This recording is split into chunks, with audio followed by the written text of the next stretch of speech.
everyone, and welcome back to the Beer Ladies podcast. I'm Lisa, and I am your host today, and I am ably guided by Christina, Carolyn, and Sarah. Hello, ladies. Hello. Hi.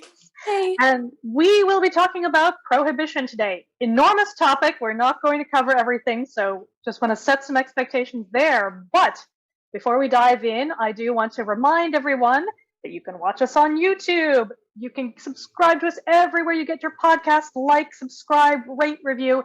It really, really, really does help us get the word out there. So we really appreciate it. So thank you, everyone. So with that said, prohibition, again, huge, huge, huge topic. So before we dive in, we'll sort of, again, I'll sort of set the scene. We're going to talk a little bit about what leads up to prohibition. We're going to tell some prohibition-related stories, but we are by no means going to cover every single aspect of prohibition. There's just so much to talk about, so many great books out there, so many great documentaries you could watch. So we're just going to touch on a few things that I think maybe perhaps things people don't necessarily know off the bat, or if you do, it's going to be a little bit of revision. So just, kick back, have a drink. So speaking of drinks, let's start. Christina, what are you drinking? Well, in the spirit, as it were, of prohibition, I am drinking a non-alcoholic beer. So actually, So Beer reached out to me and asked if they could send me some beer. So they did. And so this is their non-alcoholic light lager. And I really actually quite like this. So I really enjoy this. Lisa actually suggested Lisa suggested that it kind of tastes like a Mexican light lager, and I completely agree. And so she said to add a lime to it. So I have added a lime to it today. And let me tell you, it's very nice. Yeah, so pro tip. Yeah, very into non-alcoholic beer to drink sort of in between alcoholic beer to minimize those pesky hangovers, which absolutely. The older I get, the worse they are. Very, very good point. And Carolyn, I know it's early where you are, so you may not be kicking back with, a 10% beer or a crazy cocktail, but what do you got going on? I am drinking gin from Still Austin Whiskey Company. I'm drinking it with club soda, and it's pretty good. It has good flavor to it. Excellent. And we will certainly talk a little bit about prohibition's effect on cocktails and how they how we sort of ended up with the variety we have today. Obviously not going to get too deep into it because, again, that could be an entire podcast, and we'll put some things in the show notes that I think are good for that. But Sarah, what you drinking? I'm also the voice of the temperance movement today. I'm just having a normal cup of Irish tea. Which one? The one from Lidl that's really cheap, because I don't really like it that much. I can't remember the name of it. But my husband behind me is drinking this counts because I had a sip of it before. So a Black's Brewery Pineapple Express High IPA. Sorry. Okay. There we go. Excellent. Very good. Quite pineapple-y, and he likes it. I think it was a little too pineapple-y for me, but yeah, I'm going to stick to my tea for today. Nothing wrong with that. And so I've got a Deya Tappy pills. This is a British lager, and this is actually really, really lovely. I tried to go out and find an equivalent of a sort of pre-prohibition American lager. It was unsuccessful. Couldn't even find an Anchor Steam in the kind of time I had. But this is really nice. And I'll for those who are listening, I'll also sort of show it's a very, very light, crisp lager. Most pre-prohibition American lagers would not have been this light. A lot of them would have been darker. We'll talk a little bit more about that. But I think perfect segue. I've written an article about this in the past, and I'm going to throw over to Christina to say, how do we get here? What happened? So to set the scene a little bit, like a lot of bad ideas, it starts rooted in other bad ideas. So Christina, over to you. Tell us what happened in the 1840s that made everything just kind of set the scene for decades of nonsense. Well, the 1840s, well, that's going back. So the temperance movement originally started out, and it wasn't, it was more of a moderate movement in the beginning. It wasn't necessarily advocating for the complete abolition of like all alcohol in general, but just a significant reduction. And it was originally supported by people sort of across the board. Originally. This did not last very long. So for example, Frederick Douglass actually was one of the people that attacked it, and said that they failed to make room sort of for Black people within the movement, and it sort of did not engage with the abolition of slavery, because there were lots of people in the South who supported the movement. So then it became associated with pro-slavery, and so this obviously is completely unacceptable by any stretch of the imagination. And so we kind of see a sort of division there. But, you know, it is a process of becoming more and more virulently to the movement that we see kind of now. It does start moderate, and it gets more and more and more and more and more and more until it's complete prohibition, and they want a complete removal of alcohol from the US. And I'll slide it back to Lisa, but when I come back, I will talk about how racist, anti-immigrant, anti-Semitic the prohibition movement ends up. Yeah, absolutely. I think that's a really, really important thing to note, is that it's an incredibly white movement when we start getting into the really hardcore temperance stuff. And it actually remains today. The Women's Christian Temperance Union is still a going concern. It is very, very, very white. It is all very much tied into this sort of missionary sort of roots, if you like, but it's a whole thing, and they still, again, look them up, they do some crazy stuff still. But yeah, it is interesting that, again, to your point, a lot of this comes out of this very, you know, nativist movement, which, again, ironic name for what it was, but it's you know, so it's to go sort of go back to the 1840s, which, again, not the only one, but it's a nice one to sort of link onto, because you have a lot of German immigrants coming to the US starting in the 1840s, especially after 1848, when, you know, let's be real, shit got real all across Europe in sort of 1848 and the sort of years before and after. But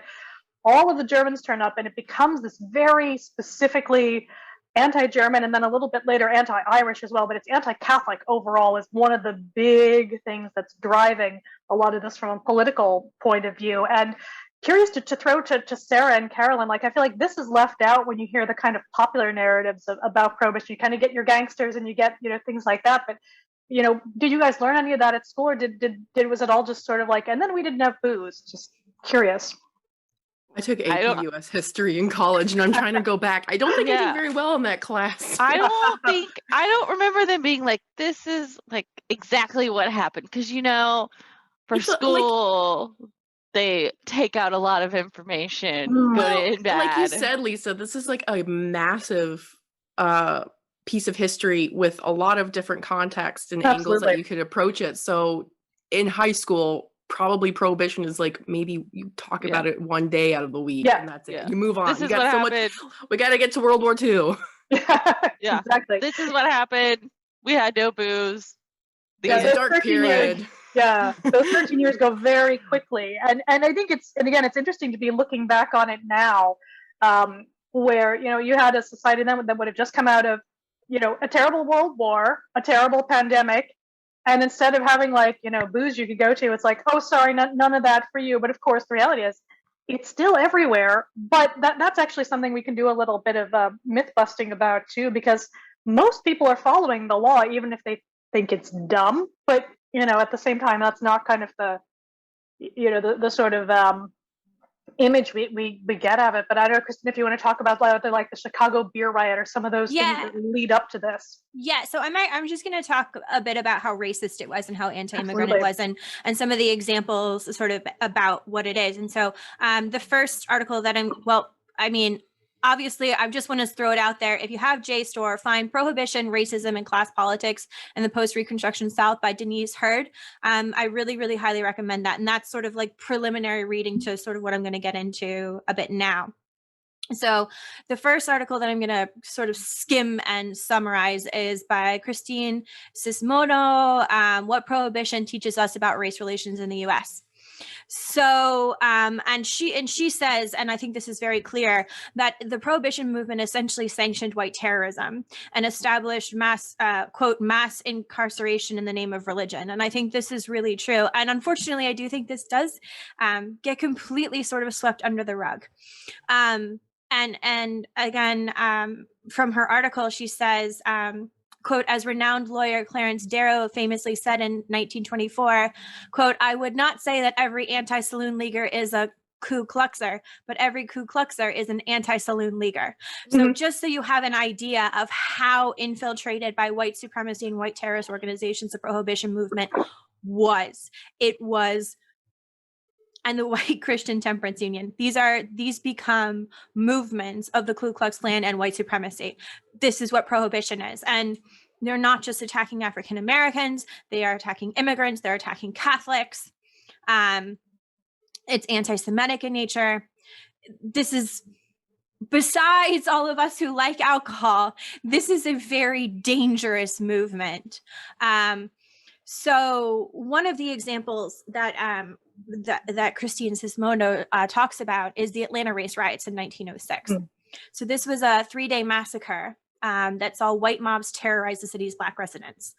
So around 25 Black men and women were killed, and this was sparked by 2 newspapers basically saying nonsense that 4 white women had been raped by Black men, and that this was somehow linked to some Black-owned saloons on Decatur Street. And so after this, the Atlanta's white residents attacked this growing, rising Black middle class. They attacked them, they killed them, and this was the kind of thing that they were doing. So there was basically an excuse, right? An excuse for white terrorism under the guise of Prohibition. And this was something that sort of continued. And again, as like Lisa said, this was a nativist movement. So we're talking about lots of anti-Catholic ideologies, lots of anti-Irish, anti-French, anti-Italian, anyone who is Catholic. I mean, but this goes back for a long, long period of time. Catholics were discriminated against for a long period of time because there was, for many reasons, but one being that they held a stronger association or link to the Pope than to the leader of their country. So they were always viewed as somewhat dubious because they weren't necessarily, they were more loyal to the Pope than they were to their own country. Yeah. This is not necessarily true. This is what some of the nonsense was that went along. So again, really, really, really sort of horrific ideologies. And again, this is all sort of wrapped up in this white Anglo-Saxon Protestant ideology. And this is one of the reasons why we in medieval history don't use the term Anglo-Saxon anymore, is because it's really associated with racism and white supremacy. And so, you know, we as medievalists are moving away from and getting rid of this term because of its severe racist connotations that we can kind of see again in Prohibition. Yeah, absolutely. There's all kinds of other stuff, and but on the other side of that coin too, it is also wrapped up with a lot of sort of the progressive movement and sort of early feminism at the same time. So, but again, because it's such a white movement, you don't get those women of color who were the early feminists or the progressives. They're sort of shunted off to one side because there is absolutely a huge problem with alcohol in America, you know, leading up to this. But instead of sort of solving the problem of people being overworked and, you know, despairing over, you know, things, instead of having labor laws or laws to protect women and children, because one of the lines that would get sold again by sort of progressive middle class and upper class, mostly white Protestant feminists, was like, oh, we're rescuing these poor women who can't speak for themselves, whose husbands go and spend all their money on booze and who abuse them. And that was absolutely happening to some extent. But instead of solving, you know, people not having opportunity or not having any sort of legal protections for women and children, they're like, maybe we just won't have booze. That will be a whole thing. Well, yeah, and like Lisa McGurr, who's this professor of history, she wrote How Prohibition Fueled the Klan, and she talks about like the Women's Christian Temperance Union and as I mentioned before, the Anti-Saloon League, how they sort of formed 2 phalanxes that had to do with this like sort of white supremacist ideology.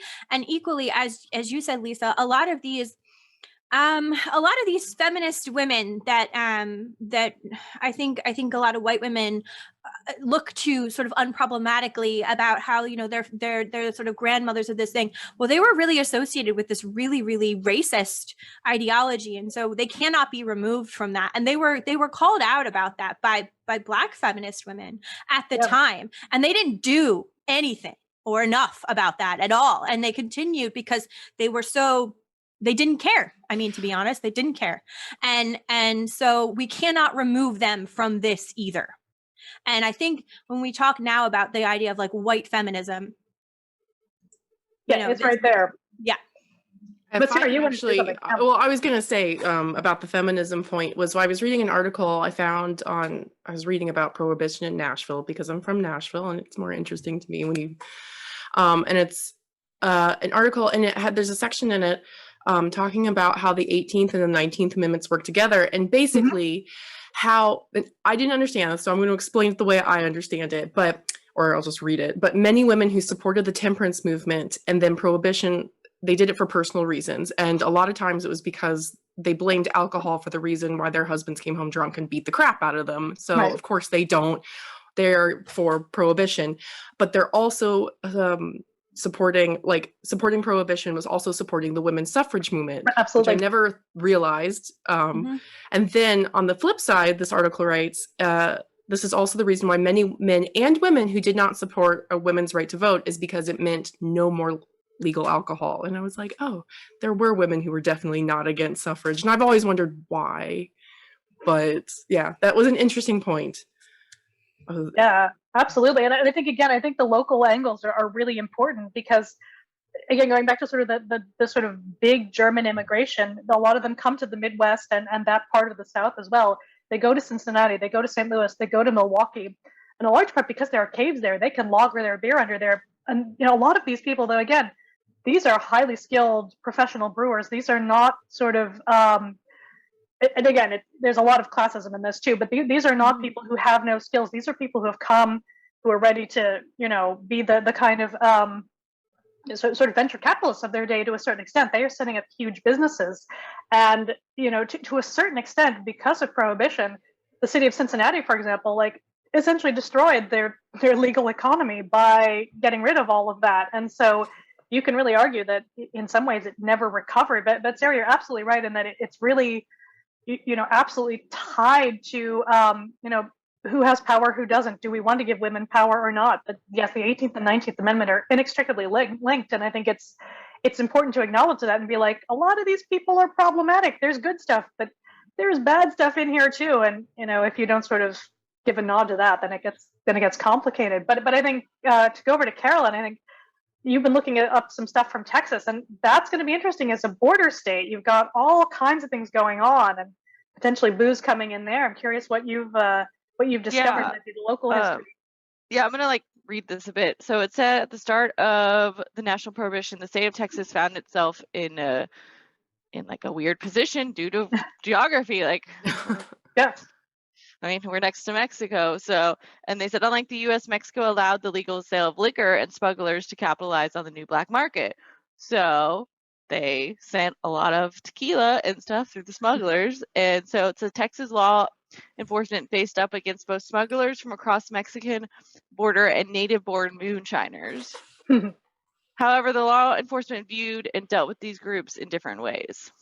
So I bet they did. And that's another interesting one. And actually, a little aside too, I don't know if anyone saw I forget where the American congressman was railing against all of the imported meth. And it's, you know, and he was like, before this was all local Montana, it was Montana meth, and now it's all coming in from Mexico. I was like, what are you saying? Like, did you want your local like artisanal meth? Like, what are we talking about here? But and that's true. It's completely.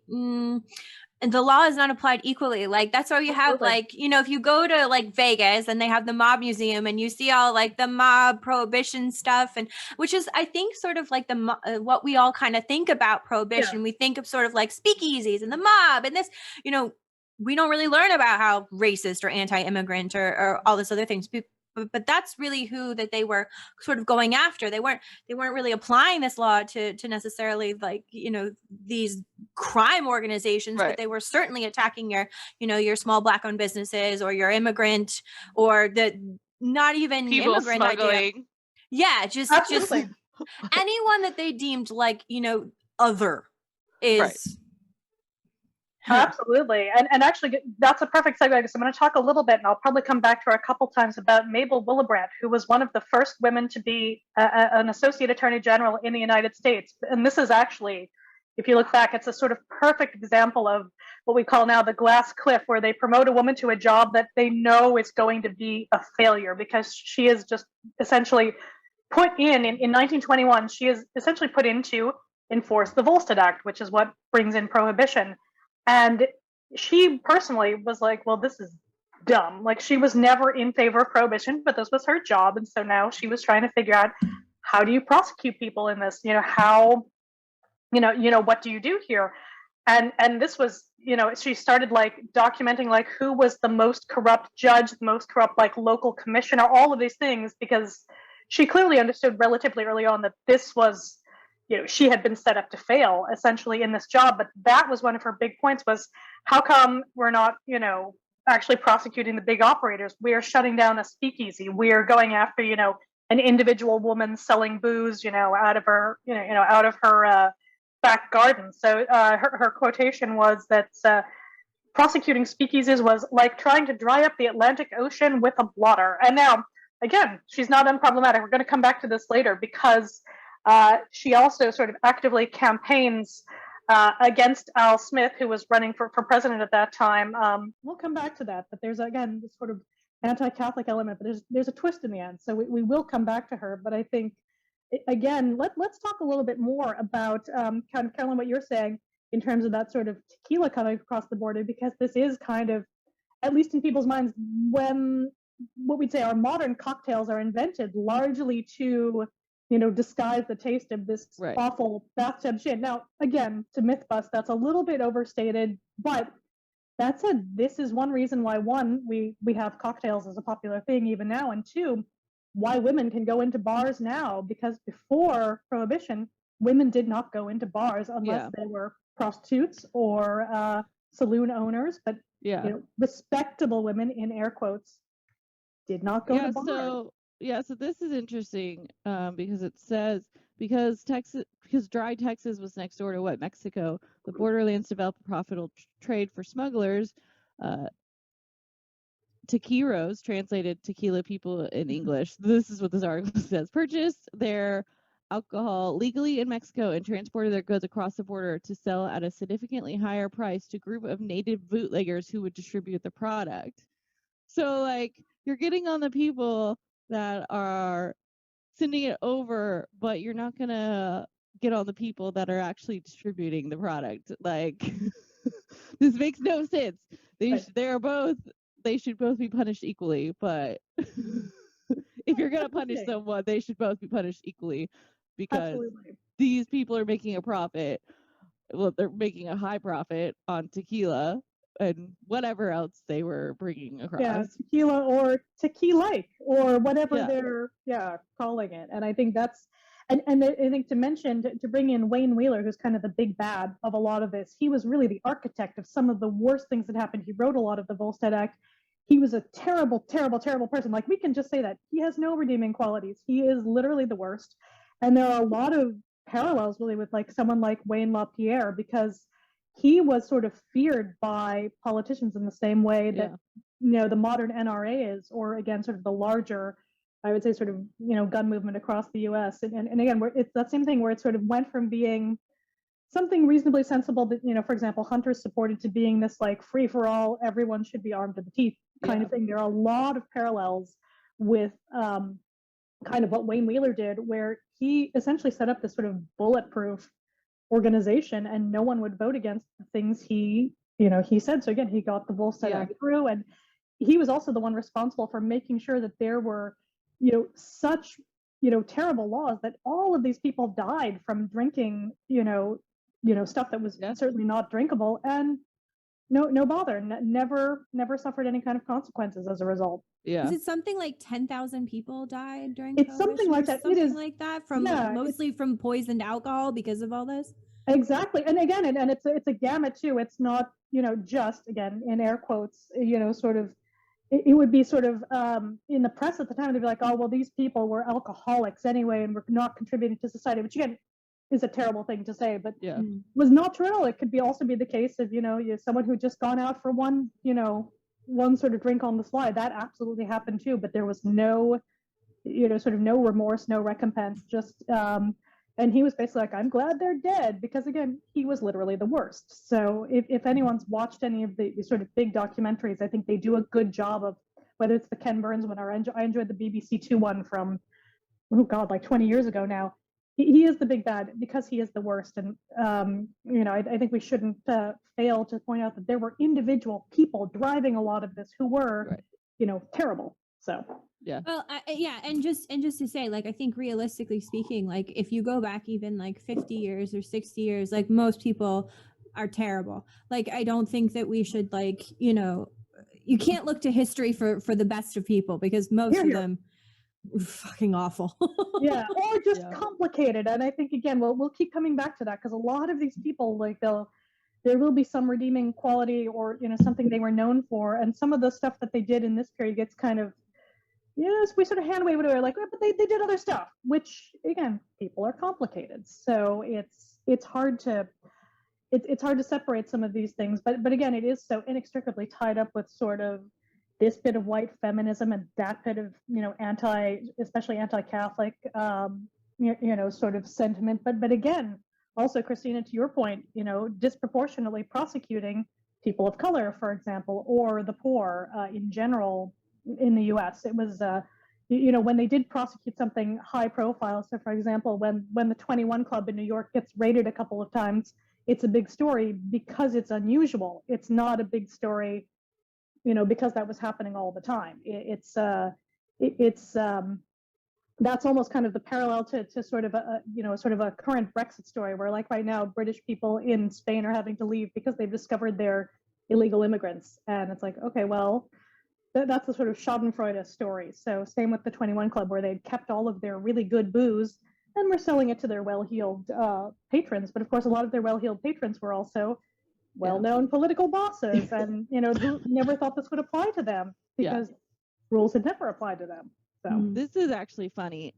So because the Mexicans didn't have any, like, the ones who were creating this were poor. They used donkeys. They trained donkeys to wait at the watering hole or at home, so they could be taught to, like, smuggle the product across and then come back home. So the Border Patrol hated these donkeys because the donkeys knew exactly where to go back home. And I just think that's fantastic. Very interesting. Good boys that and they girls. use donkeys.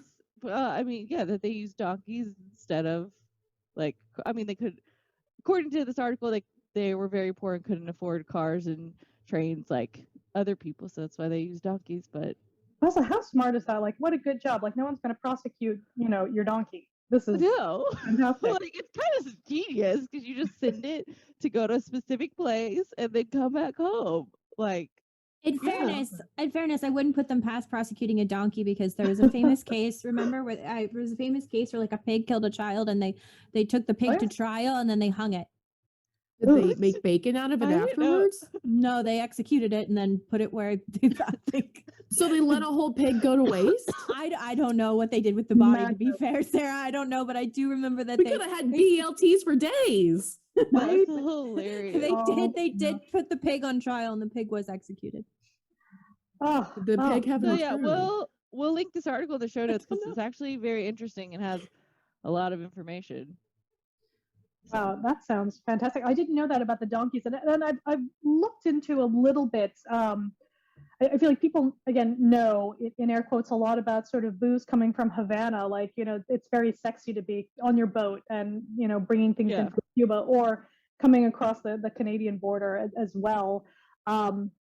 But I think we don't talk as much about the Texas-Mexico border, which, we should, because also that's where you're making all of your really interesting cocktails, frankly, like anything that's, going to have tequila, that kind of thing. But again, to sort of circle back to this idea too, that, you have women going to speakeasies, women who would have never gone to a sort of typical saloon or typical bar. But I think, Sarah, you had something interesting about these different sort of classifications of drinking establishments.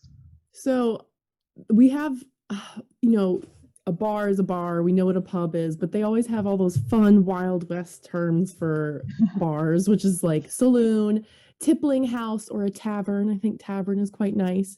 But in the same article, it's a very good article, who was written by a friend of mine from high school. I am fairly certain. And it's talking about the difference in the definition between what a tavern, saloon, and tippling house are, and they are all defined as a place where drinkers are entertained, usually with minimal food and without overnight accommodations. And on that note, I would like to propose we stop calling it wet pubs in Ireland right now and start calling it something more exciting, like tavern, saloon, and tippling house. Here, Team Tippling House. We should get t-shirts. Definitely Team Tippling House. I can't wait till the tippling houses are open again. I'm gonna go tipple some. Tipple. Oh yes, let's tipple away. That would be phenomenal. Oh my goodness. I love that. Yeah, slight aside, I got some Four Provinces. I got a growler delivered the other day, and just to have fresh beer, it was really nice. So I miss a pint. Although maybe we should try to make some bathtub gin sometime. Historically accurate for this episode. Well, and again, I think a good sort of segue. So we know too that you have things like Vine Glow, which would be, it's almost like a homebrew kit. You get your sort of packet of sort of grapes and your sort of packet of yeast. And it's like, oh no, never put these together. Don't, no, it will turn into wine, and that would be the worst. Do not put this in a closet where in 3 days' time you will have disgusting but drinkable wine. But it's fantastic. We'll have to link in the show notes too, because their label was 100% explicit about this will turn into wine and get you drunk. All good. But it's interesting. I'm going to go back to Mabel Wilbrand for a minute, because she ruled that it was legal, in her job as Assistant Attorney General. She's like, well, it's not transporting liquor, which was what was the offense. It's just telling you what might happen. And again, it's like legal in your home. So if people look up on the internet, you can absolutely find a Vine Glow advert from the 1920s where it is straight up. And of course, on the flip side of that too, we have all of these people who suddenly are getting licensed as ministers or rabbis or anything to make their rabbinical wine or sacramental wine, because that's all allowed. And there is a whole controversy over how, what percentage is intoxicating. And I highly recommend Maureen Ogle's Ambitious Brew. Ooh, we love Maureen. She's great. Hi, Maureen. But there's a whole bit around, it had to be 0.5% or less under the Volstead Act. But as people are trying to find loopholes and try to find sort of ways through, at a certain point, they decide that 3.2% or less is probably not intoxicating. So, and people were like, I will volunteer as tribute to test whether or not this is intoxicating. But it's a whole fascinating question when you think about sort of the near beer that a lot of breweries still made, at least the ones who continue to operate, which was mostly disgusting, although not unlike the malt tonics we talked about a few weeks ago. But it is this whole fascinating gray area in terms of what was legal and what maybe you were still making around the corner, because what's the worst that could happen? You might get fined. It was all like, oh, you're so bad. Oh no, don't stop. So there's a lot there that's, again, sort of this combination of lack of enforcement and also just, what were people used to? It's fascinating to me, but Vine Glow, there you go. On a possible positive note, and I don't know, Sarah or Carolyn, if you encountered this, some of the sources that I read kind of said that like the prohibition sort of like speakeasies and underground pubs sort of laid the foundation for like what we kind of view as a nightclub now. So they were like mixed gender and mixed race, and sort of all kinds of different people would come and sort of mix and mingle, and that's sort of where we are now. And I don't know, did you two encounter that at all in your research? No, or but that's interesting. That makes complete sense to me. I mean, anytime you think about a speakeasy, it's a lot of different types of people all in one place. and it reminds me of a dive bar, you know, just a bunch of weirdos drinking. Absolutely. But again, I think that's really, really important because especially you have a lot of younger people or people who had returned from the First World War suddenly going out in a way that they never had before. And it's still important to emphasize it's probably, relatively speaking, a minority, but it was just so easy to do, again, speakeasy, that, people, just got used to it. And in the same way that I think anyone who grew up in the States in, either the 80s or 90s, like, there was a guy you could buy pot from somewhere. Not suggesting, but just saying everyone knew. It's the same kind of idea. And again, it was all just sort of ridiculous that this was all not legal. But it is just fascinating. And then when we start to sort of think about what finally kind of undoes prohibition, like it's a little bit like this pandemic. Everyone's just really tired at a certain point, and it's just like, you know what? This is dumb. So yeah, I was gonna say a lot of the stuff we're talking about, like people getting fined and they're just like wink, wink, nudge, nudge, pay the fine, reminds me a lot of some things that are happening right now. So shebeens. Parallels. Yeah. Like it reminds me of the shebeens, which really look like bars that people have sort of made. And what is that phrase like for a rich person? A fine is just the cost to pay. Yeah, the cost to play. Yeah.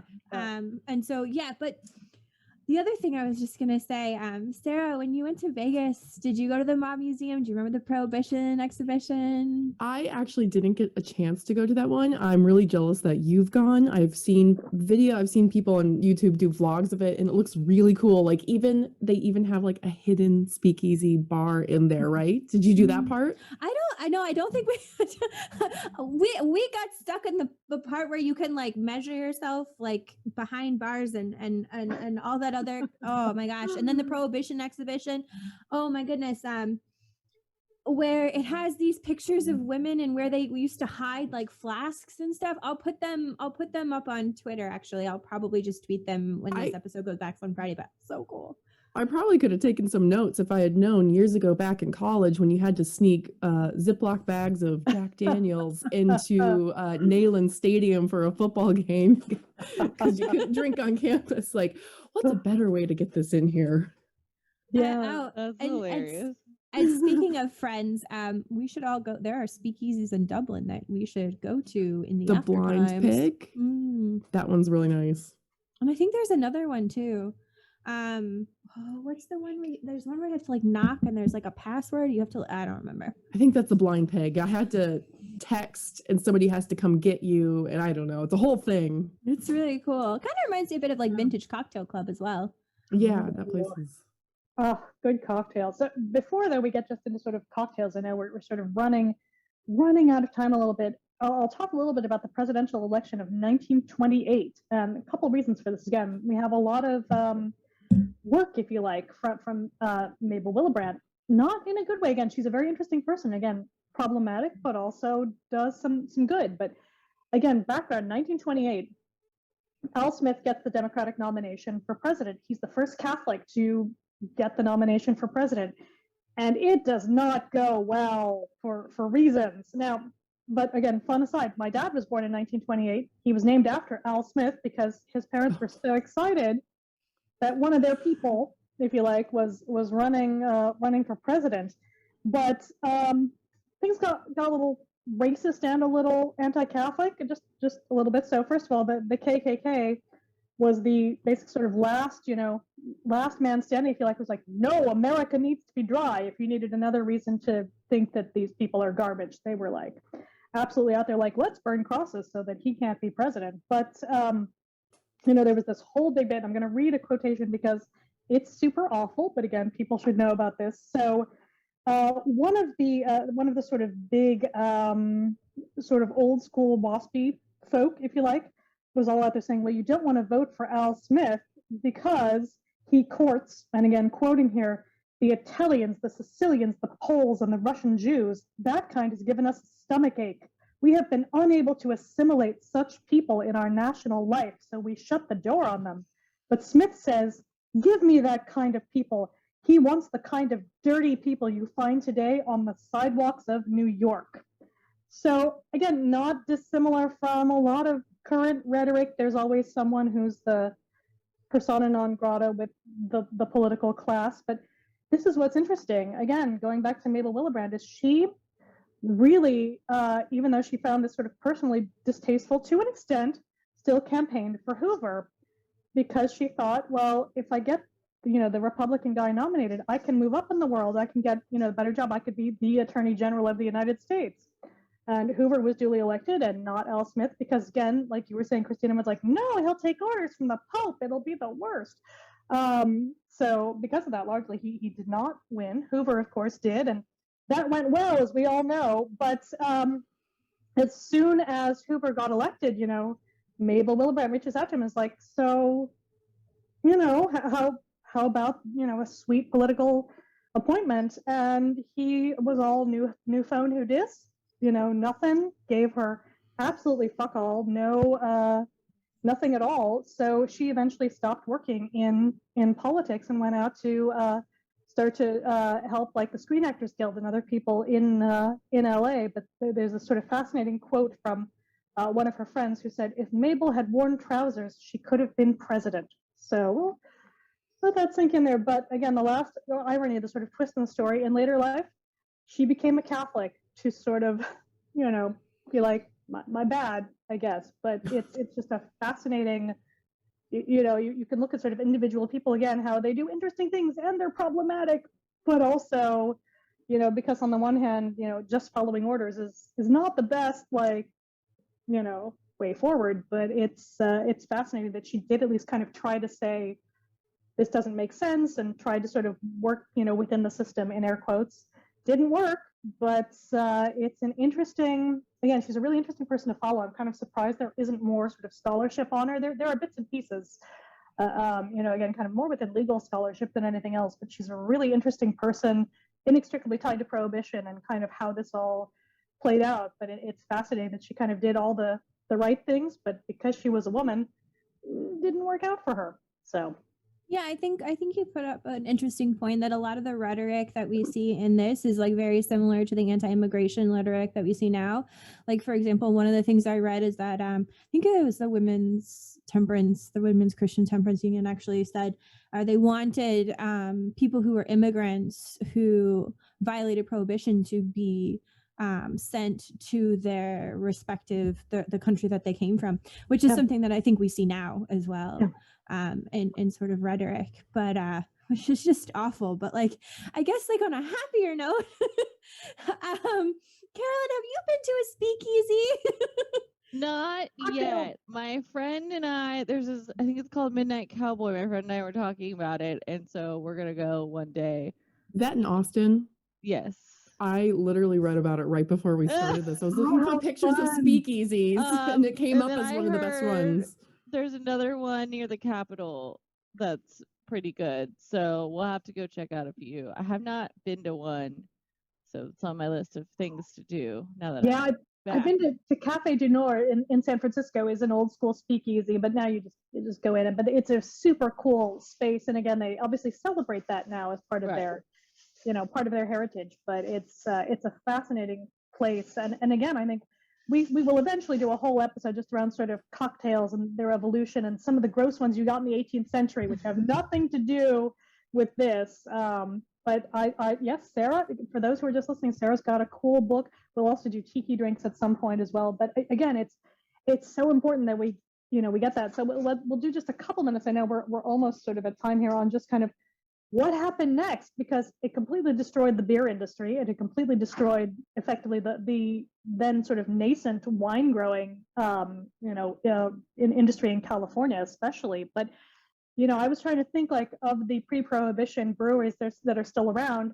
I could only count sort of 10, and a lot of them are really only around still as a brand, really less than an actual going concern, like a Pabst or something like that. Obviously, you do have your Yinglings and your Anchor, things like that. Again, they're not the only ones. Obviously, Anheuser-Busch, but it, again, to sort of completely take that out of the economy or out of the legal economy, like imagine shooting yourself in the foot that much, like, oh my God. And of course, it does eventually come back, but it's interesting how different tastes are, where you had gone from really having a wide variety of beer styles, or relatively wide. At least you had a lot of ales, you had different kinds of lagers, to just having one pale lager, and nothing else. And again, a bit of an irony that the sort of German pale lager is what reigned supreme after that was what people had been railing against for decades. So it's a weird one.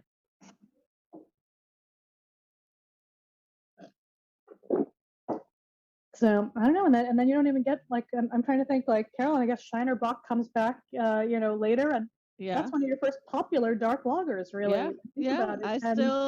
That's on my list of places to go to. They don't do weekend tours, which is kind of annoying. Or they didn't. They probably still don't. But yeah. And St. Arnold's Brewing in Houston has been around for a long time as well. So those two are the ones that pop in my head that have been around for a long time.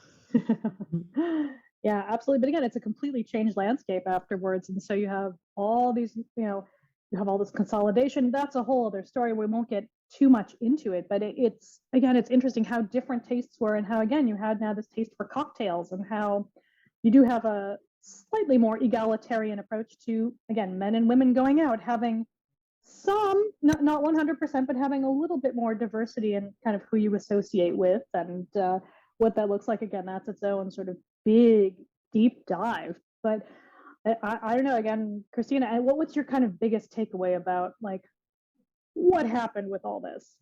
My biggest takeaway is that Prohibition was racist and anti-immigrant and anti-Semitic as fuck, and we don't learn about that in the education system in the US. Like, that is information that when I was growing up you had to seek out, and I think that's a little messed up. Well, I mean, that's pretty much par for the course, right? There's so much of our history that we just sort of gloss over.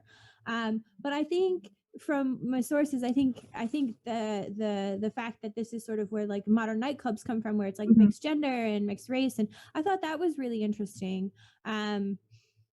That some of the sources that I read had kind of mentioned. I think that was really interesting, and of course, like as Sarah and Carolyn and I, sort of, when we mentioned speakeasies, I see like everyone just kind of lights up. Like I like, and even if it's not the historical reality of what it was, I like the sort of modern idea and the modern take on a speakeasy. I think that's sort of wonderful. I don't know, Sarah, do you have anything sort of add to that?